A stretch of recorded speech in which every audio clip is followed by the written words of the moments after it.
Buenas noches otra vez. Hacemos esta sesión para tratar de ver los pormenores de la actividad 3 correspondiente a la unidad 2 del módulo 9. Yo quisiera empezar, el ejercicio es bastante rápido, no creo tardarnos demasiado. Yo quiero empezar con comentándoles algo, a lo mejor a modo de reflexión más que de otra cosa, quizás de sugerencia. Me parece curioso ver que compañeros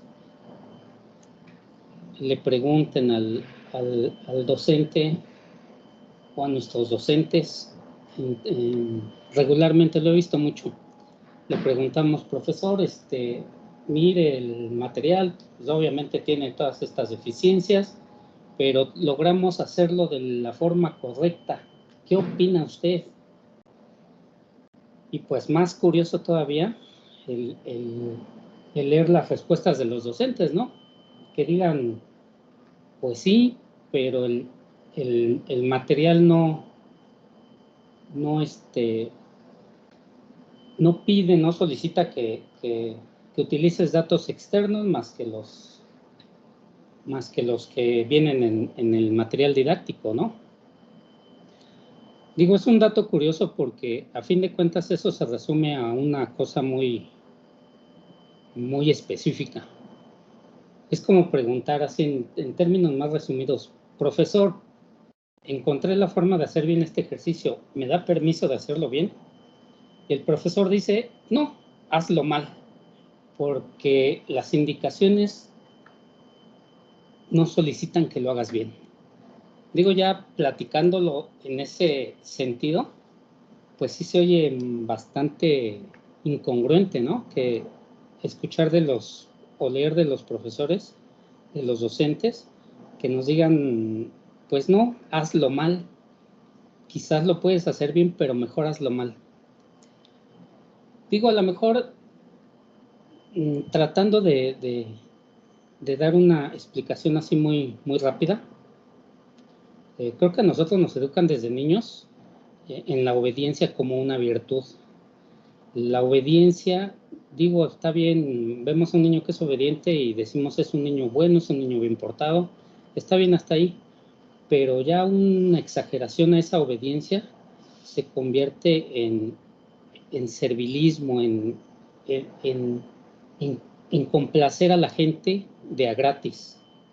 De tal modo que ahorita incluso ya cuando empezamos a laborar, ya trayendo esa actitud al ámbito laboral, pues en el sector privado pues no hay tanto problema, porque nosotros nos guiamos con respecto a lo que nos dicen. Si nosotros como contadores encontramos, digo, ahorita está muy adecuado hablar de esto, de los resultados positivos.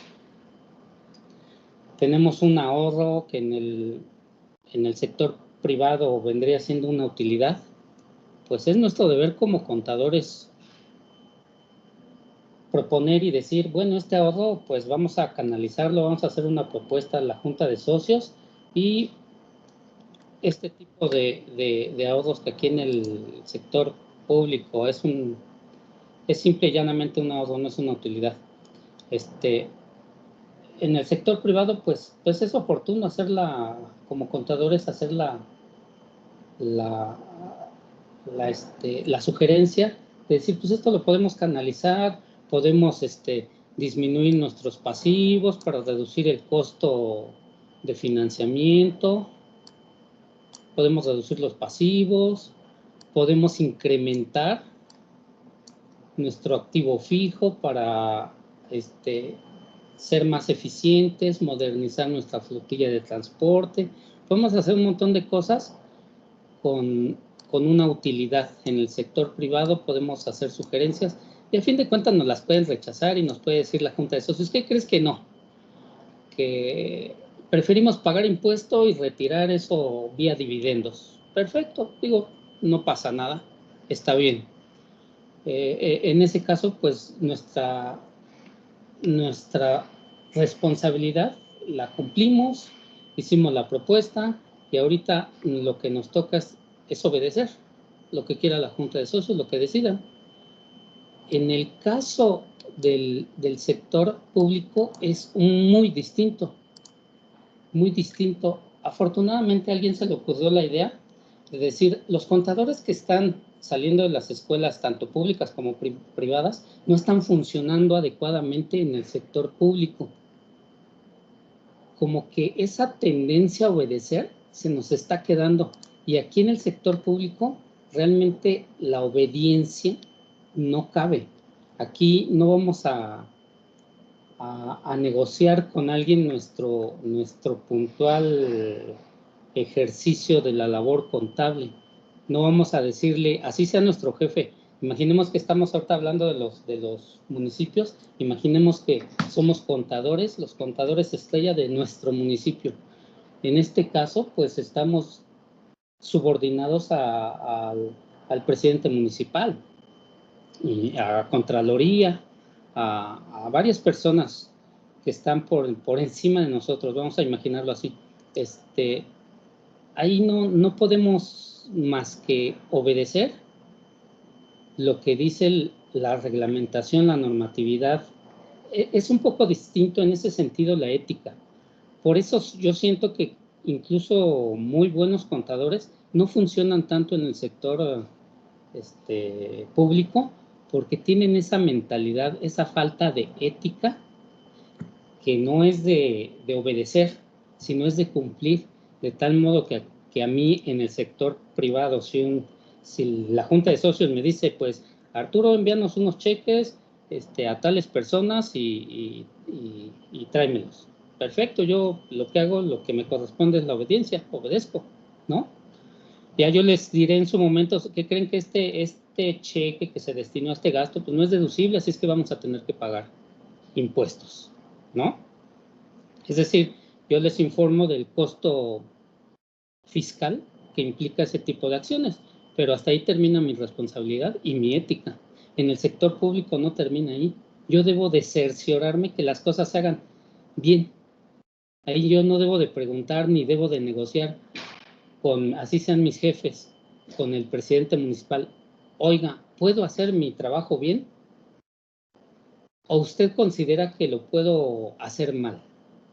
En ese sentido, yo creo que yo por eso casi no me gusta preguntarle a los docentes, porque seguramente me van a decir algo que yo no quiero escuchar, como, no lo hagas bien, hazlo mal, porque las indicaciones no dicen que tomes datos externos, guíate en lo que tienes. Y en ese sentido, para mí, como que no tiene caso seguir las indicaciones de hacer mal un ejercicio. Claro que estamos hablando de un ejercicio, estamos hablando de una actividad, de una tarea, pero para mí, digo, yo les diría, asuman el riesgo de hacer las cosas bien, y ese riesgo nos va a indicar algo. Uno, que no necesariamente el asumir un riesgo de hacerlo bien nos va a repercutir en un beneficio. Aquí a lo mejor el riesgo de hacerlo bien no pasa de que te pongan un 80 en vez de un 100 o un 60 en vez de un 80. Digo, no pasa de ahí. Pero en el sector público, que no vamos a asumir el riesgo de hacerlo bien por temor a perder nuestro trabajo. Digo, eso es lo que está sucediendo actualmente en México. Mucha gente obedece con tal de no perder su trabajo y muchos contadores se ven entre la espada y la pared porque les dice su superior, hazlo así. Luego comprobamos esos gastos. No te preocupes, yo te firmo. Cuando en realidad ese tipo de mentalidad, ese tipo de ética, ya la debemos de tomar como, la debemos de excluir de nuestra actitud, bajo mi percepción, obviamente. Sin embargo, nos vendría bien incluso hasta debatirle a los profesores. Es un buen ejercicio el debate para un contador. Un buen contador ni siquiera es el que sabe mucho, sino el que sabe sustentar su dicho. Entonces, en ese sentido, sería buen ejercicio decirle al profesor, ¿qué cree, profesor? Mire, Yo lo hice así, bajo esta perspectiva y bajo estos fundamentos y bla, bla, bla. A lo mejor el profesor, no, sabes que te pongo un 90 porque te faltó esto. Y a lo mejor ahí nos correspondería debatir, no por lograr una mejor calificación. Eso olvídense. Bueno, yo bajo mi perspectiva, eso de la calificación, mi título profesional o mi cédula, que es la que me va a permitir ejercer, pues va a ser igualita a alguien que sacó 100 y a alguien que sacó 60. A lo mejor yo voy a tener un 90. Y van a ser iguales. Yo creo que lo que nos va a caracterizar o lo que nos va a definir o lo que nos va a diferenciar de otros profesionistas va a ser la calidad de nuestro trabajo y nuestra actitud sobre todo. Entonces, en ese sentido, yo siento que deben de ejercitar su actitud de no ser tan serviles, de no preguntar lo obvio. Para mí es obvio que pues, lo debemos de hacer bien. Afortunadamente nosotros tenemos un profesor que nos dijo, háganlo como debe de ser. Desafortunadamente, tarde o temprano nos vamos a encontrar con un profesor que nos diga, no, hazlo de este modo. Pues para mí sería un buen ejercicio hacerlo de la forma que yo crea, es decir, de la forma correcta, ni siquiera de la forma que me convenga. Luego hay veces que en estos casos es más tedioso estar buscando información para sustentar algo, cuando a lo mejor ya te lo puso fácil el docente, ya te dijo, no, sácalo de los datos que tengas y se acabó. ¿Vale? Digo, ese nada más es un comentario así, tal vez sin tanto sentido, es una opinión, es para prestarse a la reflexión simple y sencillamente. Bueno, comenzamos diciendo que la actividad número 3 de la unidad 2, pues nos pide específicamente que bajemos el archivo de Excel para hacer un ejercicio referente precisamente al subejercicio y al sobreejercicio.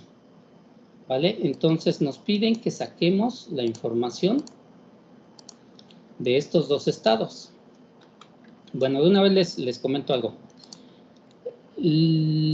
Los estados financieros, todos los estados financieros se pueden elaborar mediante la balanza de comprobación. Es muy fácil darnos la balanza, pero yo siento que no nos la dan precisamente para que nosotros tengamos la capacidad de análisis, para que desarrollemos algo que parece muy sencillo, que nos cueste trabajo y lo analicemos. Entonces, en ese sentido, igual que en las ocasiones anteriores, esto pertenece al municipio de Huejotzingo, con las fechas que ya nos dan aquí. Estas fechas, este periodo es correcto. Y este es el municipio de la vida real. Aquí ya lo replicó. Nos da nada más el estado de actividades, que les vuelvo a mencionar, el estado de actividades en el sector privado viene siendo el estado de resultados. El estado de situación financiera también en el sector privado se le llama balance general, estado de posición financiera, estado de situación financiera, ¿vale? Y pues aquí, pues igual, vamos a copiar ya que vimos que acá lo copiaron. Entonces, aquí, igual vamos a copiar todo. Copiamos de acá. Y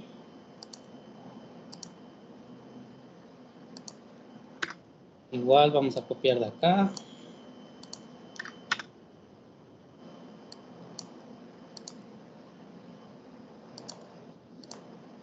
Acá al revés. Copiamos de aquí para acá.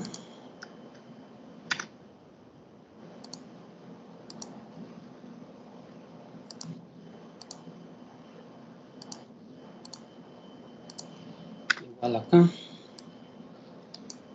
Bueno, pues aquí vamos a empezar con los conceptos. Bueno, este no es recaudado, este vendría siendo pagado. ¿Vale? Entonces, vamos a ir sacando los conceptos de acá. Digo, ya que vi que estamos copiando todo, pues de una vez copiamos todo completo de una vez. Entonces tenemos impuestos, vamos a tener cuotas y aportaciones. Seguridad social, vamos a tener contribuciones y mejoras, vamos a tener contribuciones, derechos, vamos a tener productos, vamos a tener además aprovechamientos, vamos a tener ingresos por venta de bienes, vamos a tener además ingresos por venta de bienes. ¿Cuánto tenemos aquí? 140. Pues aquí van a ser participaciones.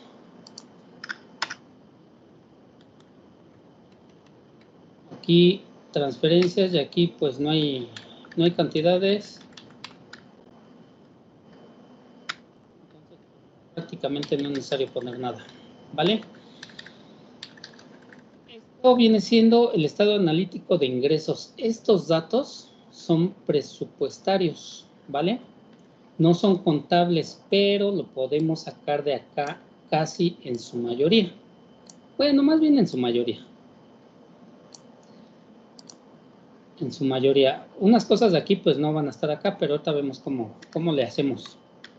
El modificado aquí nos dice la fórmula, que es el 1 más 2. Viene siendo los ingresos por ejecutar. ¿Vale? Entonces aquí tenemos 213, 520. El devengado no lo podemos sacar de acá. La vez pasada, aquí en el estado de posición financiera, si quieren me pueden interrumpir, ¿eh?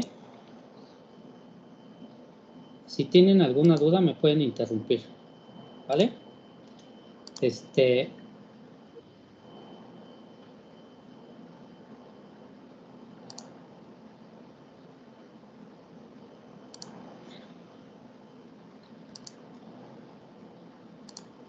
La vez pasada nos pusieron al calce del estado de posición financiera los saldos de las cuentas de orden. De hecho, pues así regularmente lo vamos a encontrar en la vida real. Desafortunadamente aquí no nos lo pusieron. De ahí pudimos haber sacado el devengado. Entonces, como el devengado es una cantidad presupuestaria, pues vamos a ver. La podemos sacar de la siguiente forma. Miren, aquí tenemos nuestro total de ingresos contables, 215, ¿vale? No coinciden contra los ingresos devengados. Entonces, vamos a hacerlo de esta forma.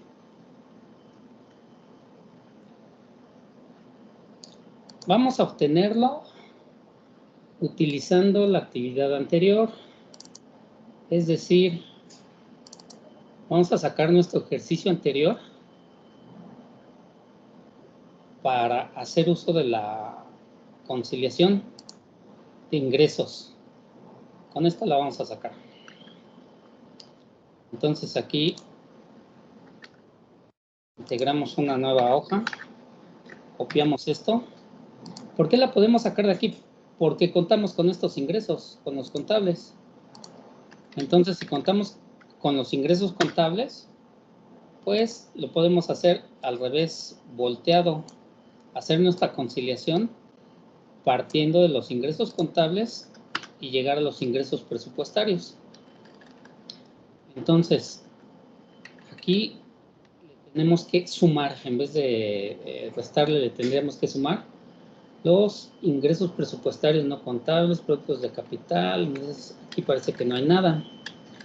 Aquí más ingresos contables no presupuestarios. Aquí estos los tendremos que restar porque son contables. Disminución.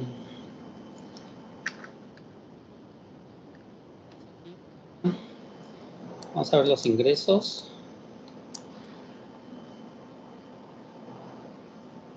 Financieros.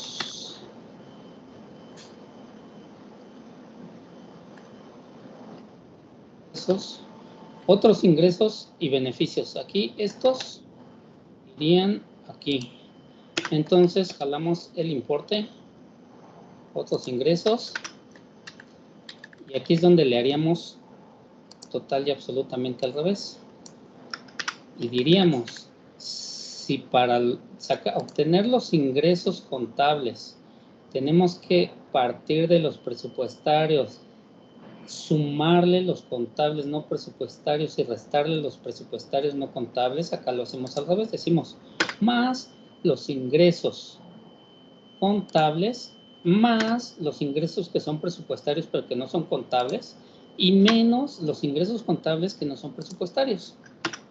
De tal modo que nosotros llegamos a unos ingresos presupuestarios. Esos ingresos presupuestarios debemos de tener esa cantidad aquí, es decir, vamos a ponerlo aquí. Es decir, aquí debemos de llegar a 213, aquí debemos de llegar a 213, que aquí es exactamente a esta cantidad. O sea que no va a haber diferencia, entonces lo que nos queda, lo más práctico es copiar esto. ¿Vale? Pero ya no lo hicimos a lo mejor, sino ya con la seguridad de que estos ingresos son idénticos al modificado.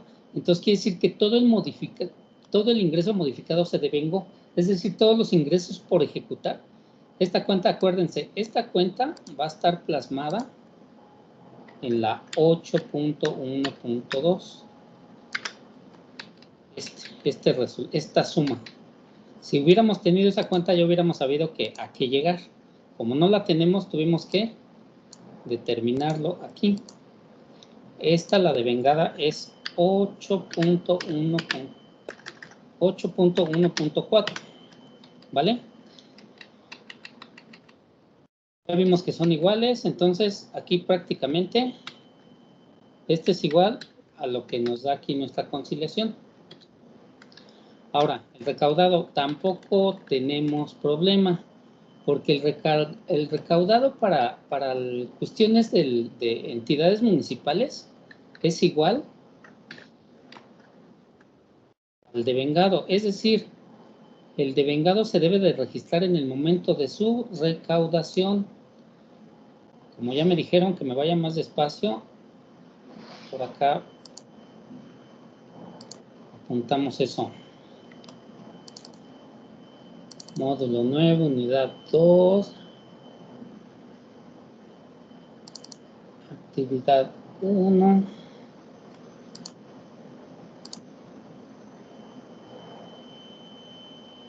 Información general. Es que hay una regla. Les quiero enseñar la regla, que es esta, donde dice en qué momento se registra el devengado. Pues aquí, en el momento en que se perciben los recursos tanto para impuestos como para cuotas, contribuciones, derechos, devoluciones, compensaciones, ¿vale? Obviamente, compensaciones al efectuar la compensación y devoluciones al efectuar la devolución al contribuyente, ¿vale? Se afecta en ese momento en que se recauda, que se recibe el recurso, se afecta al recaudado y al devengado simultáneamente. Por eso es que aquí no tenemos problema en decir que el recaudado es igual al devengado, ¿vale? Entonces, esto quedaría tal cual. Tenemos unos ingresos excedentes de 55,699,356, que se obtiene de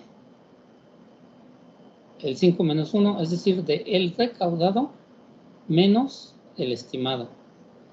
Ahí no hay mayor problema en eso, es decir, el recaudado menos el estimado,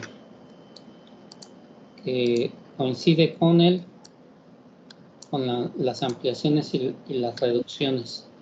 Entonces, ese pues ya quedó. Vámonos con el analítico de los egresos. Igual, lo mismo. Ya tenemos los títulos, ya nada más aquí completamos. Para este nos vamos al estado de actividades y empezamos a jalar los conceptos. El primer concepto indudablemente debe de ser los servicios personales. El segundo, materiales y suministros. El tercero, después de materiales y suministros, tenemos a servicios generales. Ya nos ponen aquí las transferencias. Y tenemos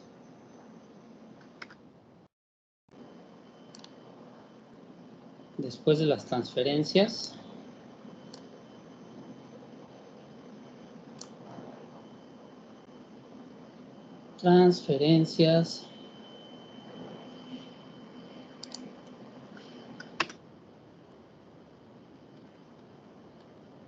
luego tenemos inversión pública.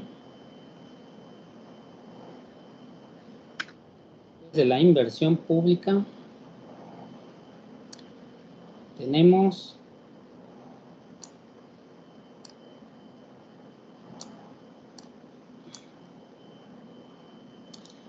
no, la inversión pública ya es la última de acá. Entonces, bueno, esta la dejamos ahorita pendiente porque no nos va a dar saldo.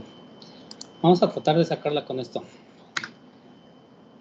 Tenemos que el modificado es igual al 1 más 2.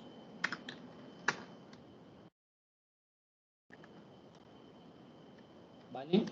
Entonces, transferencias debe de ser 24. Entonces esta que pusimos está mal porque nos está dando el acumulado de todas estas. Entonces la que sigue es participaciones.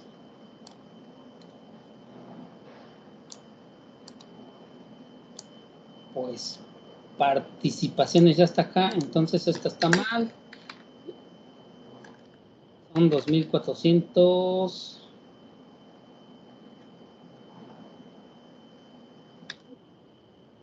$210. Pues vamos a hacer lo mismo. Sigue bienes muebles, inmuebles e intangibles. Sí. Pero yo quiero saber por qué. Haz de cuenta que aquí me da 210, entonces quiere decir que aquí, es que más bien debo de explicar por qué. Tienes toda la razón, pero debo de explicar por qué. Aquí, si yo borro este concepto que aparentemente ahorita quise jalar del estado de actividades, no me aparece. No lo encontré, ya todos están ocupados. ¿Por qué? Porque yo ya llegué a los egresos contables. Entonces, como yo no sé, y lo voy a explicar con manzanas, yo me pregunto, ¿qué otro falta? Pues hago lo mismo que hice hace rato. Es decir, voy a determinar el importe de vengado y quizás así sepa a qué concepto se refiere este. Dado que yo lo quise encontrar acá en el estado de actividades y no lo encontré, ya todos están ocupados, vamos, y los que no, pues tienen 0. Entonces aquí por eso borré esa cantidad para saber si yo ya puse todos los conceptos contables. Y sí, efectivamente, pero acuérdense que los ingresos contables no necesariamente van a coincidir con el devengado, así es que voy a determinar el devengado igual como lo hice hace rato. Para determinar el ingreso presupuestario voy a determinar el egreso presupuestario que es igual al devengado. Entonces, otra vez me voy a la actividad anterior, me voy a la conciliación esta y copio hasta aquí. Y lo pego aquí. Igual voy a hacer lo mismo. Digo, esto es para que se vea cómo se pueden obtener las cosas. ¿Vale? Yo parto aquí de un ingreso contable. Perdón, de un egreso contable. total de gastos contables. Acuérdense que esta columna es de 2016, que es la que nos importa, y este es de 2015. Y decimos con la fórmula exactamente al revés, pero vamos llenando esto de una vez. Aquí, como vimos la vez pasada, esto vienen siendo las depreciaciones. Entonces, las depreciaciones, pues ya no las vamos a sacar de acá. O incluso sí, también las depreciaciones son contables. Pues, ¿qué creen que no hay depreciaciones? Vamos a cerciorarnos en el estado de posición. En el estado de actividades vienen las depreciaciones que se cargaron a gastos. Y en el estado de posición financiera vienen las depreciaciones acumuladas, pero no hay problema, porque estas menos el ejercicio anterior nos va a dar igual a lo que venga aquí, que en este caso no viene nada, a lo que viene aquí. En este caso no viene nada, así es que, pues de entrada, pues no hay nada. Entonces, vámonos al siguiente. Mobiliario. Aquí el detalle es de que mobiliario incluye todo esto. ¿Vale? Bienes muebles incluye todo eso, pero lo vamos a sacar global. Entonces aquí nos vamos a los bienes muebles, que es el saldo actual menos el saldo del ejercicio anterior, y nos va a dar los movimientos. 2,478, y aquí le hacemos igual que hace rato. Decimos, si aquí lo disminuimos y lo aumentamos, le vamos a hacer al revés. Vamos a partir de los ingresos contables, le vamos a disminuir los ingresos contables no presupuestarios y le vamos a aumentar los egresos presupuestarios no contables. Y con eso vamos a llegar a los egresos presupuestarios en su fase de vengado. ¿Vale? Entonces nosotros acá ya sabemos qué debemos de tener aquí. Pues aquí debemos de tener esto.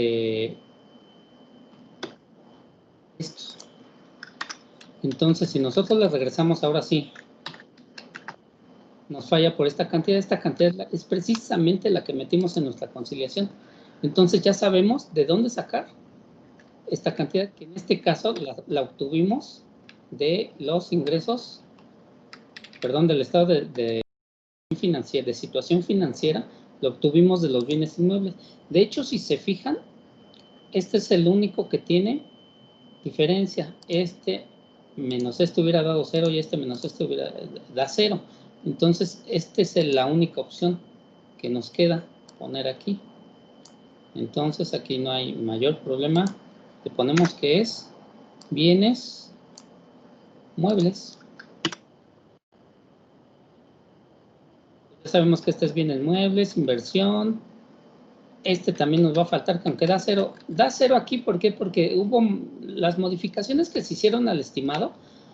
O sea, sí hubo un estimado, un importe estimado, pero hicieron modificaciones que, vamos, le dieron vuelta a ese estimado y dijeron, no vamos a gastar en eso. Entonces aquí puede ser cualquier otra cuenta de aquí del activo, dado que acá no aparece, de aquí del activo no circulante, que puede ser que a lo mejor quisieron invertir en bienes muebles, en inversiones financieras, pues nada más hay esas opciones en activos intangibles. En estas tres opciones le vamos a poner que se refiere a bienes inmuebles. Si es bienes muebles, le ponemos que es inmuebles. De todos modos da 0 y no va a tener efecto. ¿Vale? Ahorita checamos estas cantidades, ¿eh? Nada más es por lo pronto, es más, lo vamos a poner así como con que está pendiente de verificación. Ahorita nada más para efectos prácticos, jalamos ese importe, porque puede ser ese importe, puede ser inversiones. Ahorita lo checamos bien. Bueno, ya tenemos que el devengado, iba acá. El devengado ya vimos que nos debe de dar este importe. 203 de 198 que igual otra vez coincide con el modificado. Entonces, ¿qué hacemos? Pues lo volvemos a copiar. Ya tenemos la certeza de que el devengado, dada la conciliación que hicimos, nos debe de dar 203 de 198, 388, igual que acá le hicimos. Determinamos este, que por cierto, casi son iguales. Ahora, el pagado. Quizás aquí es donde surja el problema. El pagado podría ser igual a este, podría ser. Aquí el pagado no lo podemos saber si no es con las cuentas de orden presupuestarias. No hay otra forma. Y eso, con esas cuentas nos daría el total. Ni siquiera nos daría la cantidad por rubro de egresos, sino nos daría la cantidad total. Pero podemos determinar de otro modo si este pagado es igual a este, como en este caso. En este caso, el recaudado, el ingreso recaudado fue igual al devengado. En este caso, tenemos la duda, no sabemos, porque en este caso no nos dicen que registremos el devengado al momento de pagarlo. De hecho, en los ejercicios anteriores, si recuerdan, registrábamos el devengado y luego, posteriormente, el pagado. El devengado, yo, bajo mi criterio, se registraba en una póliza de diario y el pagado en una póliza de egreso, porque el pagado es el que tenía como característica que salía efectivo o equivalentes. Es decir, había una disminución del activo circulante monetario. Por eso era en una póliza de egreso. ¿Vale? Algunos docentes les decían, no, regístralo, es el devengado junto con el pagado. Por eso es que yo no sugerí nunca que lo hicieran así, porque suele prestarse a confusiones. Entonces, en este sentido, ¿cómo podemos saber si esta cantidad que debemos de tener aquí va a ser igual al devengado? Hay una forma muy general contablemente y va a ser que vamos a tener los egresos devengados menos el saldo de cuentas por pagar disminuido de las ADEFAS. Con esto voy a saber si no me va a dar exacto, ahorita les digo por qué, pero por lo menos voy a tener un aspecto general de si este es igual a este. Nada más es lo único que me va a decir. Entonces digo que los egresos devengados, que son estos, menos, paréntesis, así como está la fórmula,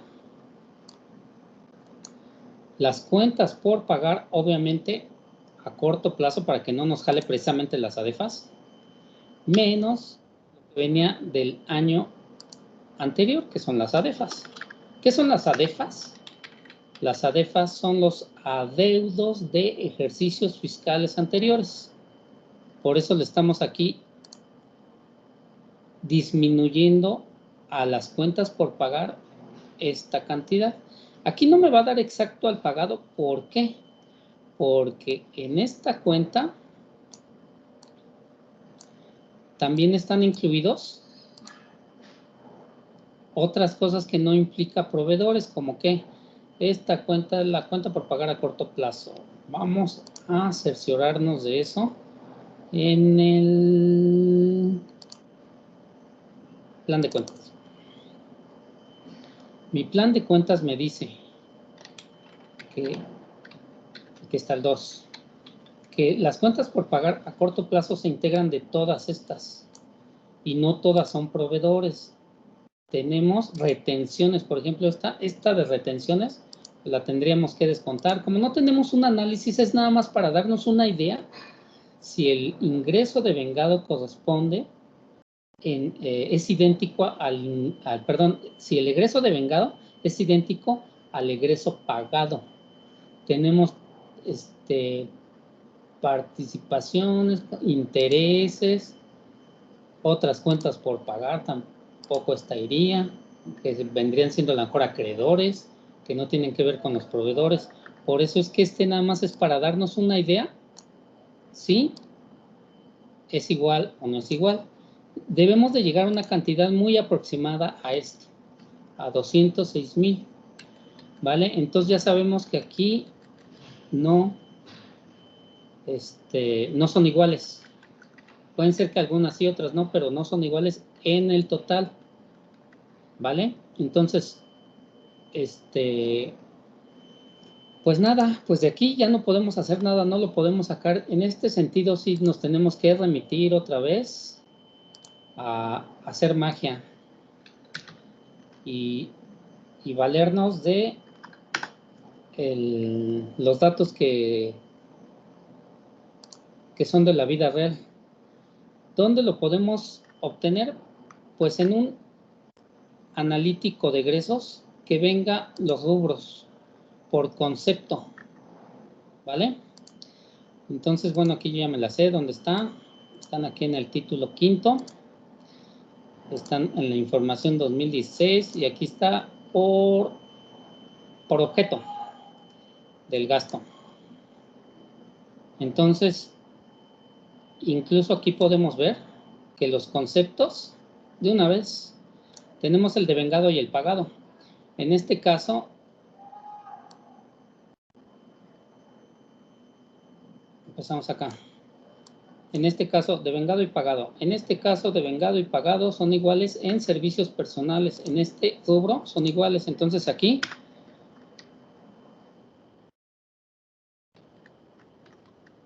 vamos cambiando los que no son iguales. En este sentido, estos son iguales, así se quedan. Luego, materiales y suministros. Materiales y suministros, aquí está, es el 2. En este caso, no son iguales. Difieren. Uno tiene 19,826,000 y este 19,743,72,40. Entonces, aquí son 19,743,72,63, ¿vale? Sí. Nos vamos al siguiente, que es aquí el 3. Servicios generales, hasta ahí vamos bien. Y dice que aquí tampoco coincide, aquí son 48 de... Entonces aquí da 48,615,267,43, si no mal recuerdo. Y nos vamos al que sigue, al 4. El 4, transferencias, asignaciones, transferencias, estamos aquí. Y aquí me dice que el devengado y el pagado son idénticos, entonces aquí no hago ninguna modificación. Me voy al 5, bienes, muebles, inmuebles, intangibles. Que es este. Lo vamos a poner igualito como viene el...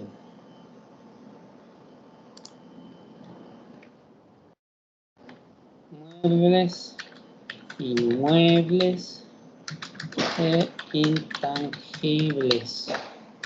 ¿Vale? Y este me dice que no tiene diferencia, entonces el devengado es idéntico al pagado. ¿Vale? Aquí en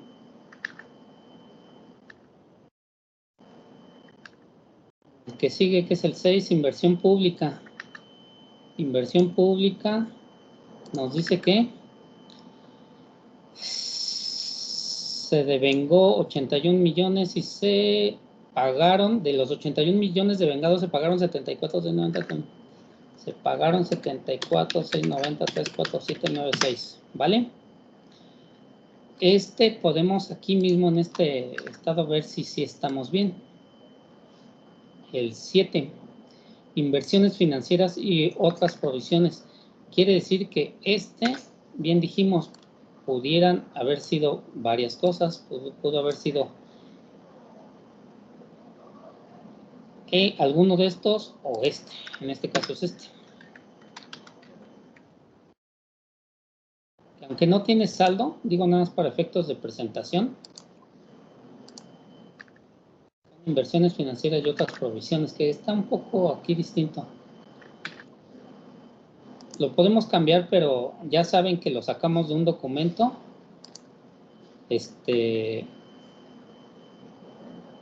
oficial. Entonces, pues para mí más vale el documento oficial y ponerlo en las notas que estos conceptos, tanto como pues se cambiaron.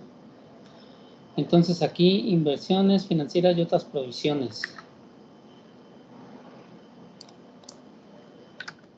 Y otras provisiones, ¿vale?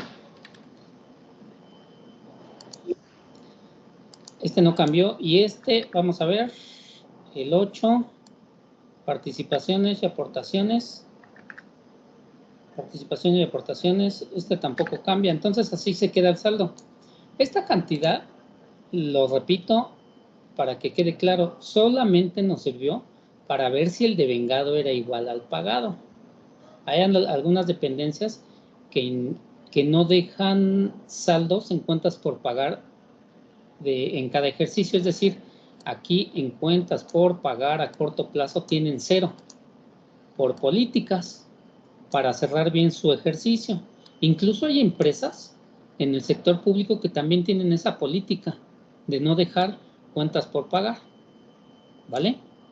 En este caso nada más nos sirvió para eso, para determinar si podría en un momento dado ser igual al pagado. Ya vimos que no, entonces tuvimos que buscar una fuente para ver en qué rubros fue distinto el devengado al pagado. Es decir, esto significa que aunque se devengó esta cantidad, no se pagó en su totalidad. La diferencia de esto debe de quedar plasmado en el analítico de los proveedores, aquí, en este analítico, en la subcuenta, en esta subcuenta, proveedores por pagar a corto plazo aquí. Aquí debe de tener todavía un desglose mayor, a lo mejor por nombre del proveedor, ¿vale? Incluso aquí, en la práctica, si han visto que los catálogos de cuentas tienen N números, no tienen 1, ni 2, ni 3 dígitos más, sino tienen 20 o 30 dígitos más, porque aquí meten incluso esta información, en qué rubro de ingresos o para qué programa presupuestal es. Entonces, de ahí también se puede sacar. O sea, toda la información tiene distintas fuentes. Aquí lo más práctico sería tener la balanza de comprobación. Desafortunadamente no la tenemos. Si la tuviéramos a nivel auxiliar, ya con eso no tendríamos que hacer ni consultar esto, tendríamos nada más que consultar la balanza y de ahí sale todo. Pero ya lo pudimos obtener. En este caso, pues gracias a que la información está disponible en el portal del municipio. Si no, pues igual nos hubiéramos quedado así como que, pues no es igual, debe de dar más o menos 206, pero ni siquiera eso, porque aquí todavía esto hay que disminuirle las retenciones por contribuciones. A lo mejor lo podríamos determinar con información más detallada, pero pues si ya tenemos la información detallada es porque tenemos la balanza, y si tenemos la balanza podemos determinar todo esto, ¿vale? Entonces aquí pues no hay de otra más que recurrir a la fuente oficial y con eso determinar. Esto se lo dejo, lo borran ustedes. Acuérdense, el devengado lo sacamos ¿de dónde? El devengado lo sacamos de aquí para efectos prácticos, ¿vale? Y acá en los ingresos, ¿de dónde sacamos el devengado?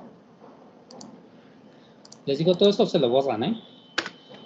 El devengado lo sacamos igual de nuestra conciliación anterior, acá, presupuestal, ¿vale? Que no es lo mismo que el contable. El contable sí lo tenemos acá, tanto en los ingresos como en los egresos. Tenemos, es el dato contable de ingresos y el dato contable de los egresos. Esos sí los teníamos aquí. Tuvimos que partir de ellos para llegar a nuestro devengado presupuestario, ¿vale? Entonces ya por lo menos aquí supimos de dónde sacamos las cosas. Algunas las sacamos de aquí totalmente. Parece ser que todo excepto esta columna, excepto esto. Esto no pudimos determinarlo. Lo más que nos acercamos es a determinar que no es igual que el devengado, nada más a eso, y ya. No pudimos hacer más, pero ya sí, ya quedaría. Ahora, vamos a meternos un poquito más al análisis. Parece ser que la pregunta va igual direccionada, igual que el ejercicio anterior, que la actividad anterior. Igual va en el sentido de los subejercicios. Desde la actividad anterior debimos haber entendido qué es el subejercicio, debimos haber dado una opinión, debimos haber sustentado esa opinión. Esta es mi opinión del ejercicio pasado. Pues igual en ese sentido debemos más o menos de irnos. Entonces, ¿qué podemos detallar aquí que podría servir para nuestro análisis? O vamos a ver qué es lo que pide exactamente. Dice, analiza y elabora un informe. Entonces, es un informe analítico de, ¿en base a qué? Al argumento, si existe responsabilidad y si el ejercicio presupuestal, y si el subejercicio, el sobreejercicio. Digo, en resumidas cuentas, aquí estamos viendo algo muy curioso, que no hay ni ejercicio, ni subejercicio, ni sobreejercicio. Es decir, todo lo que en un momento dado este es el 3, el 4, todo lo que se devengó, todo el presupuesto de egresos modificado se devengó. Es decir, esto, por eso es que no dio ningún importe aquí. Entonces, en ese sentido, pues podemos así como que analizar de bote pronto, pues no hubo ni subejercicio ni sobreejercicio, entonces no hay ninguna sanción. Pero vamos a ver unos puntos así muy rápidamente, unos puntos que podemos considerar para no hacer un análisis tan plano. Lo primero que vamos a ver es qué resultado tenemos. ¿Qué resultado tenemos si comparamos los ingresos que se recaudaron que se devengaron contra los egresos que se devengaron? Y a lo mejor eso nos puede ayudar para un mejor análisis, ¿vale? Entonces decimos ingresos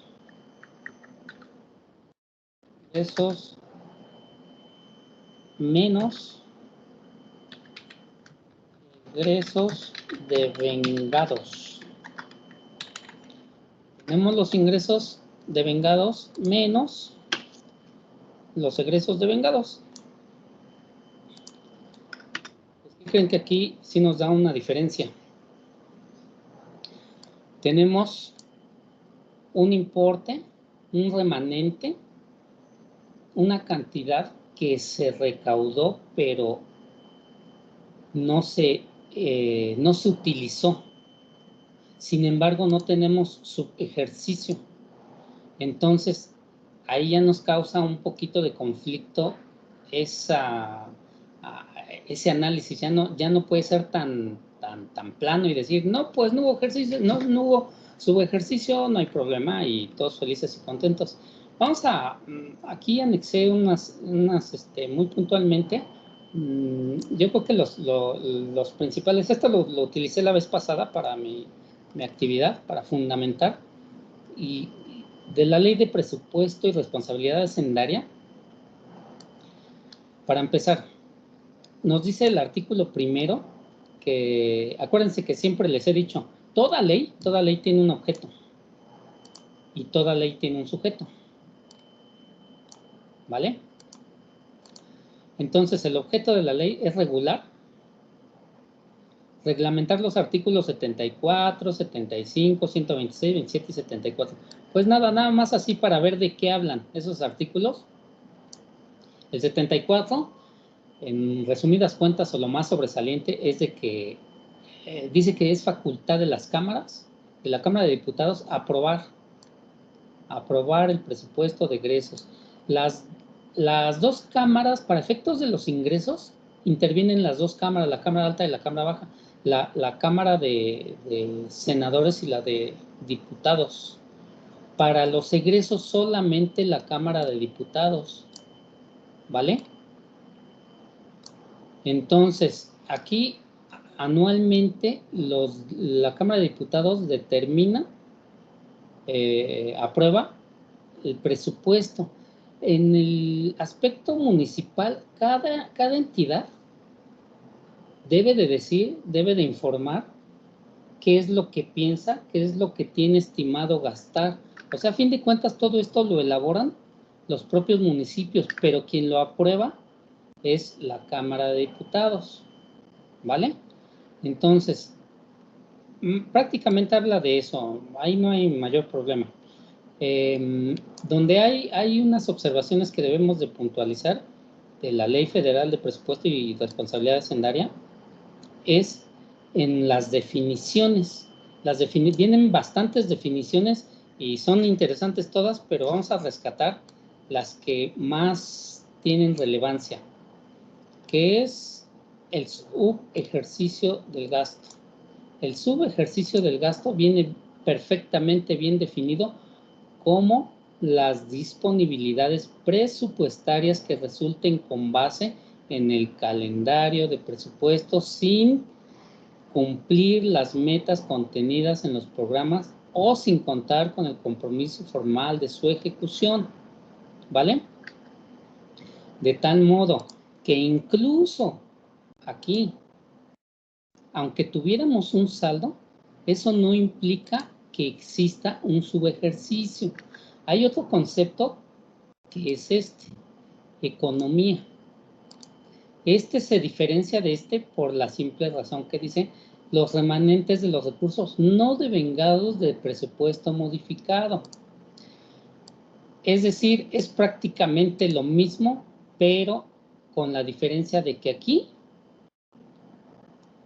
tiene esto. Dice, sin cumplir las metas contenidas en los programas. Si aquí tuviera saldo, ¿nosotros podríamos determinar que hay un subejercicio? No, porque puede referirse a una economía. Entonces, ¿cómo podríamos saber si hay un subejercicio? Aún teniendo, si tenemos saldo aquí, pues nada, pues evaluando si se cumplieron los programas presupuestales. Aparentemente aquí dio lo mismo. Pero si tuviéramos saldo, ya con dar lo mismo sabemos que no hay subejercicio, pero si hubiera habido un saldo, que aquí tuviéramos una cantidad distinta del devengado contra el modificado, ni siquiera eso implicaría la existencia de subejercicio. Podría ser que no fuera subejercicio. Podría ser que fuera simple y llanamente que la entidad fue más eficiente y en ese resultado de la eficiencia gastó menos de lo que se tenía programado gastar. A lo mejor aquí, cuando llegó el proveedor con su factura, simple y llanamente llegaron a un mejor acuerdo con el proveedor y lograron un descuento. Ya con eso, ya aquí ya va a haber un saldo y no implica un subejercicio, ¿vale? Entonces, estos dos conceptos, tómenlos en cuenta. Les voy a compartir lo que yo puse en mi actividad anterior respecto a esos dos conceptos, que me parece muy, muy puntual agregarlo aquí. Se los voy a leer. Ahorita también les doy la bibliografía. Dice, las diferencias específicas entre economía y subejercicio son dos. La primera se refiere al logro de metas y objetivos. Es decir, si tenemos el concepto de la economía, si tenemos un remanente, pero que fue producto de economía, se refiere a que se lograron las metas y los objetivos. Con las economías hay cumplimiento de estos, a pesar del menor gasto, mientras que con los subejercicios no sucede así. La segunda diferencia tiene que ver con la reducción efectiva del gasto de operación que ocurre en las economías como resultado de una mayor eficiencia o mejor administración, mientras que en los subejercicios es la incapacidad o la imposibilidad de devengar la totalidad del gasto autorizado y programado en el plazo establecido para ello. Pero, ¿qué creen? Aquí hay otra cuestión. Nos dice, si en el caso, que no fue el caso, pero sirve para el análisis. En el caso de que hubiera aquí un saldo, podría ser que se tratara de un subejercicio. Pues incluso a pesar de eso, vale la pena resaltar que incluso habiendo subejercicio, al término del ejercicio fiscal, la autoridad todavía le otorga, es decir, en este caso la Secretaría de Hacienda y Crédito Público todavía le dice a la entidad, ¿qué crees? Que te voy a dar otros 90 días para que subsanes tu subejercicio. Es decir, si tu ejercicio terminó en diciembre, el 31 de diciembre, tienes enero, febrero y marzo para gastarte eso que te faltó gastar. O sea, en ese sentido, es muy, muy difícil que la autoridad determine una sanción para un municipio. ¿Vale? Aquí nos habla de las sanciones ya estos artículos. En ese sentido, pero vamos a suponer que incluso ni siquiera en estos 90 días se dio cumplimiento a ejercitar este gasto que ya estaba autorizado. No se devengó, ok, ni en esos 90 días, pues, ¿qué creen? Que incluso ahí podría ser que ni siquiera haya ninguna repercusión. Puede ser que sanción sí para los funcionarios que intervinieron, pero para el municipio puede ser que para efectos presupuestarios nos dice este mismo artículo que en caso en caso contrario, es decir, en caso de que no se subsane, de que no se gasten los recursos, se reasignarán a los programas sociales de inversión en infraestructura que la Cámara de Diputados haya previsto en el presupuesto de egresos. Pues incluso aquí hay una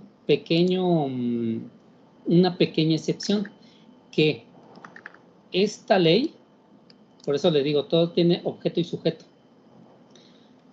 Esta ley tiene por objeto regular que los presupuestos en materia de programación, presupuestación, aprobación, control y evaluación de los ingresos y egresos, pero ¿qué crees?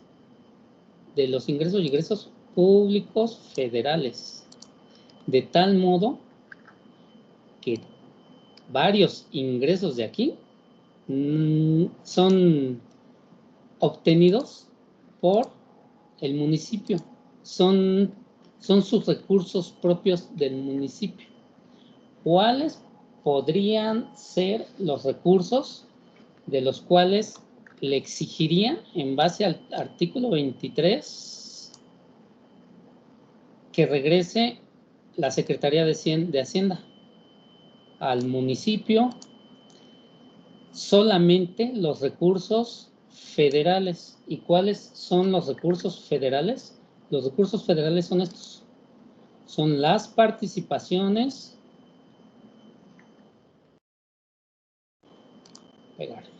Son las participaciones, son las aportaciones, son estas dos. ¿Vale? Nada más.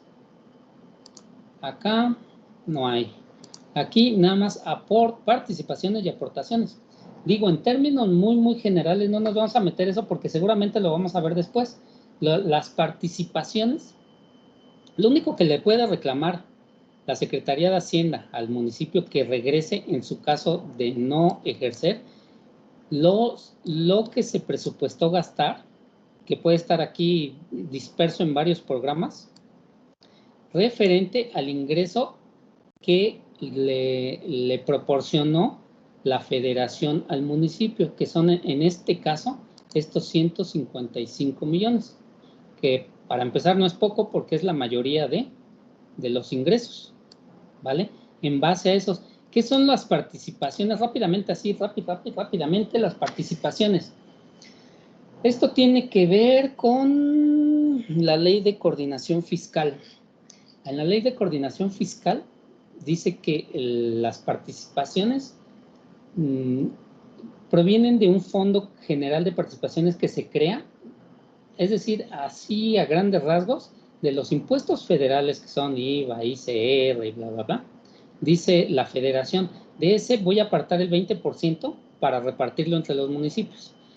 Hace ciertas fórmulas en base a la recaudación, en base a la eficiencia del municipio para repartir, pero es esta la cantidad que se refiere a eso.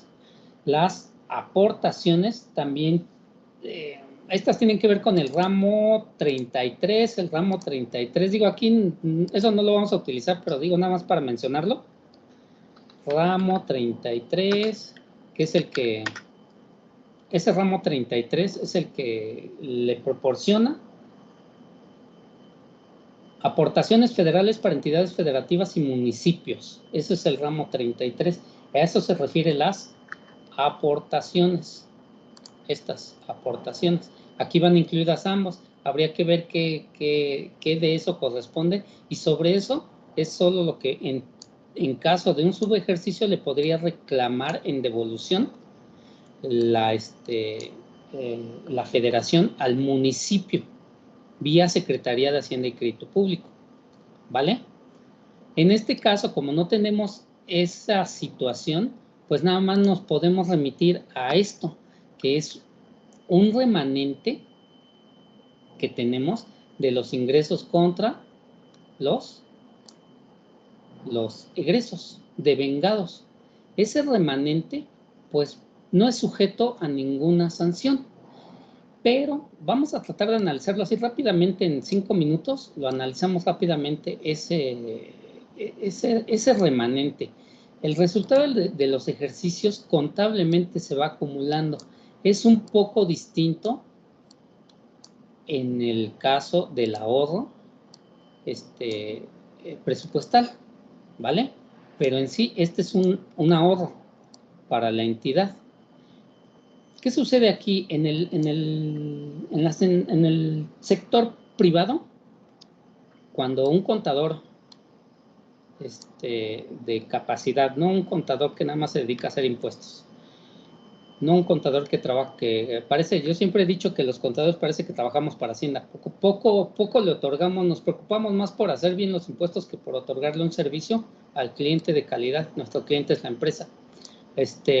Aquí un buen contador diría, bueno, si tengo remanentes, ¿qué voy a hacer con ese remanente? Es una utilidad. ¿Qué voy a hacer con esa utilidad? Pues voy a invertir acá, en mis activos no circulantes, que en el sector privado es el activo fijo. Voy a ampliar la capacidad productiva. Voy a disminuir, voy a aplicarlo en los pasivos, voy a disminuir pasivos. A lo mejor y puedo encontrar mejores precios disminuyendo mis plazos de pago. Si le digo a los proveedores, a ciertos proveedores clave, le digo, te pago al contado con tal de que me des un descuento, me evitaría de tener cuentas por pagar y me ahorraría un dinero. Se puede invertir de muchas formas, se puede invertir en inversiones. En el caso del sector privado, igual se le puede dar una utilidad. Ahí sí veo, en este aspecto veo que el municipio está muy bien, porque todo lo que presupuestó que se iba a gastar, se lo gastó. Esto de que no lo haya pagado puede ser que porque se tengan en inversiones públicas, que no estén concluidas las inversiones, que no estén concluidas las estimaciones, que todavía se le deba porque no está inconclusa la obra. En el aspecto de los proveedores, de los demás proveedores, puede ser que den crédito, simple y sencillamente. Entonces les digo, muchas entidades no tratan de no tener tantos pasivos al final del ejercicio, pero hay otras entidades que pues no importa. Entonces aquí sería distinta la recomendación, no, pues baja tus pasivos, porque pues aquí no, quizás no haya ahorro, a lo mejor puede haber un ahorro, a lo mejor se puede hacer, a lo mejor es viable, pero aquí lo que no me gusta del municipio es que tiene su su coeficiente de liquidez es demasiado alto. Digo, a lo mejor son conceptos que seguramente vamos a ver ahora en las clases de contabilidad. Son conceptos muy interesantes. La liquidez es un factor, es el activo circulante entre el pasivo circulante. Aquí es casi 2:1, es decir, aquí si yo saco el coeficiente o la de liquidez, o la razón de liquidez, es más bien es la palabra correcta, la razón de liquidez es entre me va a dar casi cercano al 1. Supera el 1.8, 1.83. En términos normales para en el sector privado, debe de estar sobre 1, pero no tan alto. Quiere decir que hay capital de trabajo. ¿Qué es el capital de trabajo? Otra vez, activo circulante menos pasivo circulante. Ese es el capital de trabajo en el sector privado. Tienes un exceso de capital de trabajo. Exceso de capital de trabajo quiere decir que tienes recursos monetarios ociosos que puedes utilizar en eficientizar la empresa, en dejar de recurrir a financiamiento, es decir, puedes disminuir tus pasivos para obtener un financiamiento más barato o no tener financiamiento incluso. Eso es lo que yo aquí veo que no está bien en el municipio. Todo lo presupuestal está muy bien, pero aquí siento que tiene demasiado activos circulantes, tiene demasiado capital de trabajo. Esto se puede canalizar y esto es el resultado, esto de tener demasiado capital de trabajo, es el resultado de estar acumulando resultados de ejercicios anteriores. Es decir, estos pequeños salditos que nos da aquí es pequeño, ¿eh? ¿Por qué es pequeño? Porque si yo saco una relación en base al total de ingresos devengados, me da 0%. Es decir, me da el punto 15%. Es decir, esto es nada. Relativamente hablando, es nada. Entonces, pero si esos pequeños remanentes yo los voy acumulando, pues me va a suceder esto, que voy a tener capital de trabajo. Esto no sé cómo se llama en el ámbito público, ¿eh? Yo le llamo así porque en el ámbito privado sí se le llama. Tengo exceso de capital de trabajo, es decir, recursos financieros, recursos monetarios ociosos, que en este caso del municipio, yo como contador recomendaría que se ampliara para el siguiente año la estimación del presupuesto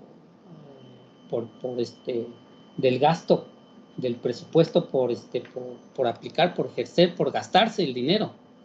Aquí yo recomendaría que se ampliara esto, que se incluyeran más programas sociales, que incluyeran más cosas aquí, más inversión.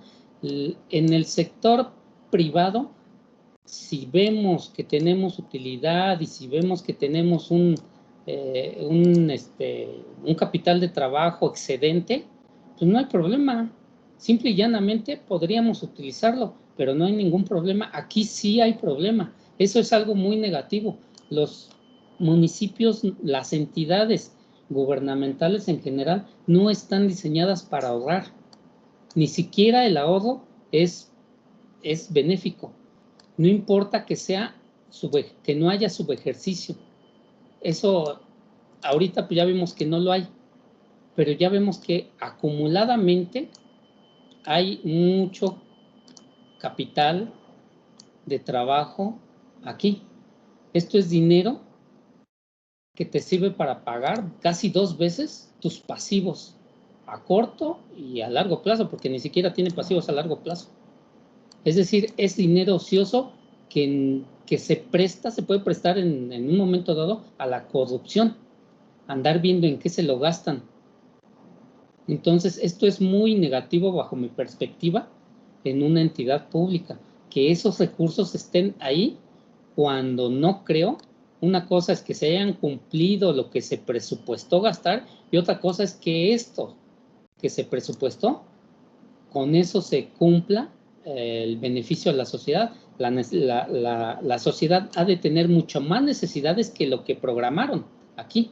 Entonces, en ese sentido, deberían de programar más, porque ya se están acumulando de pocos, de saldito y saldito que se están acumulando, y aquí tienen 78 millones de ahorro acumulado en la entidad. 78 millones. Y si no se amplía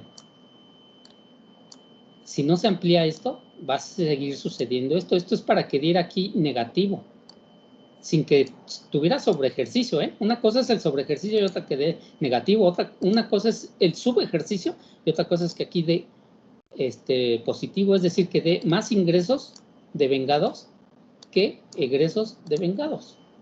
Es decir, aquí debería de estar en números rojos para que fuera sano. ¿En base a qué? En base a que los municipios no fueron diseñados para ahorrar dinero. Los municipios están diseñados para todos los recursos administrarlos, y aquí hay recursos ociosos que bien se pueden canalizar. Vamos, como se dice en el argot del sector privado, el ahorro puede tener dos canalizaciones: la acumulación ociosa de los recursos, o la segunda es la inversión, y la inversión es la única forma de generar ingresos. Igual aquí, la inversión es la única forma de activar la economía en un municipio y en un país.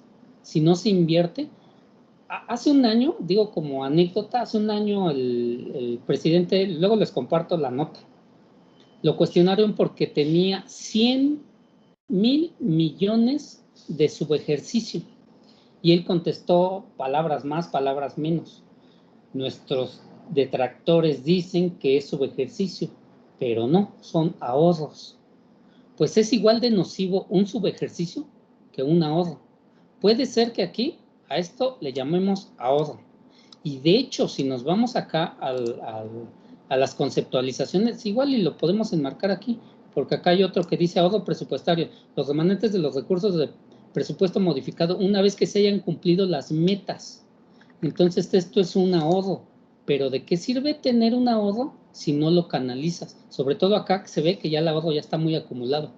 Entonces hay que canalizar. Es igual de grave darlo como subejercicio que como ahorro. Es igual. Son recursos ociosos que no se están canalizando, y la población no refleja prosperidad.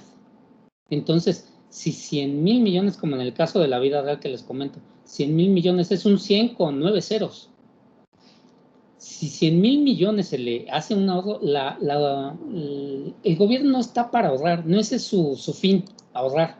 No es su fin no gastar. En el sector privado tal vez sí, pero en el sector público no está para ahorrar, para acumular el ingreso. Está para generar un ahorro, y ese ahorro inmediatamente canalizarlo. Eso es lo único que yo veo mal aquí, en su estado de situación financiera de este municipio en particular, que no está canalizando el ahorro, que de estos 78 millones todavía le quedan por canalizar aquí fácil unos 8 millones.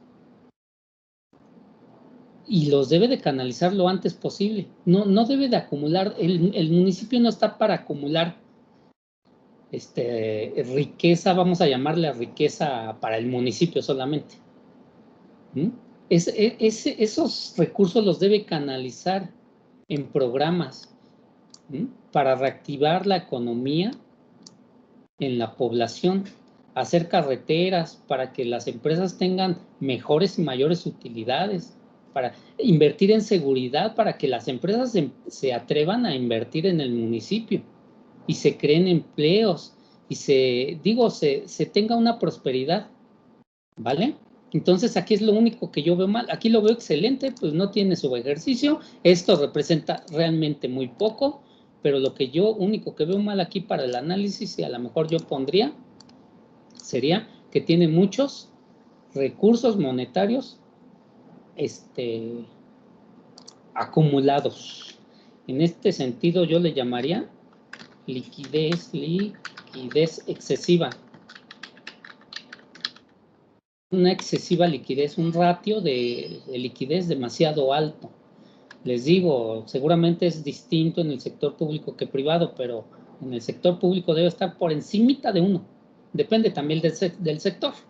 Pero aquí lo más recomendable que haría un contador, diría, en el sector privado, que igual lo vamos a ver en las clases, esto ya gástatelo porque el tener tantas utilidades te genera que pagues impuestos, pero si inviertes no pagas impuestos, porque es un gasto, te ahorras los impuestos, es decir, una empresa tiene 30 millones de utilidad y se le ocurre repartirlo en dividendos, 10 millones se van a ir para Hacienda, 10 millones le va a regalar Hacienda, y si invierte esos 30 millones puede lograr mayor productividad, puede lograr una mayor eficiencia en la empresa. En el sector privado se hace eso, en el sector público es distinto.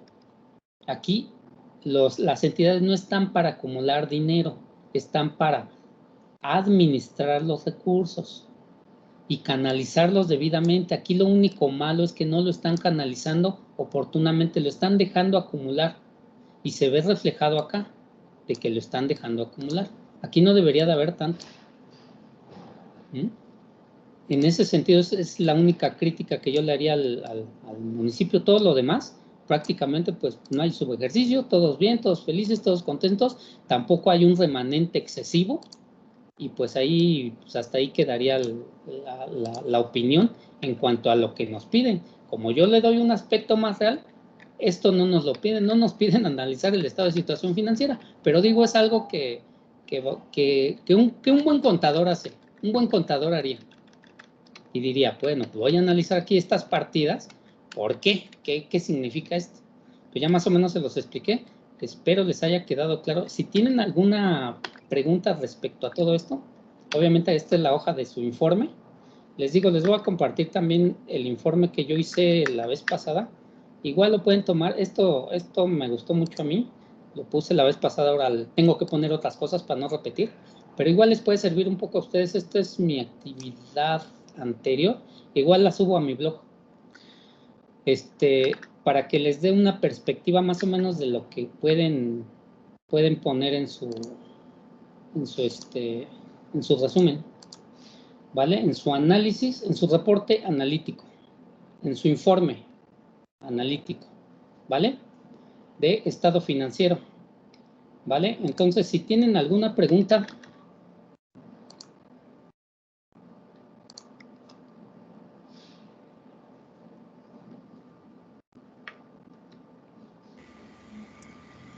Bueno, yo nada más como comentario, Sí. Estamos en el mismo canal.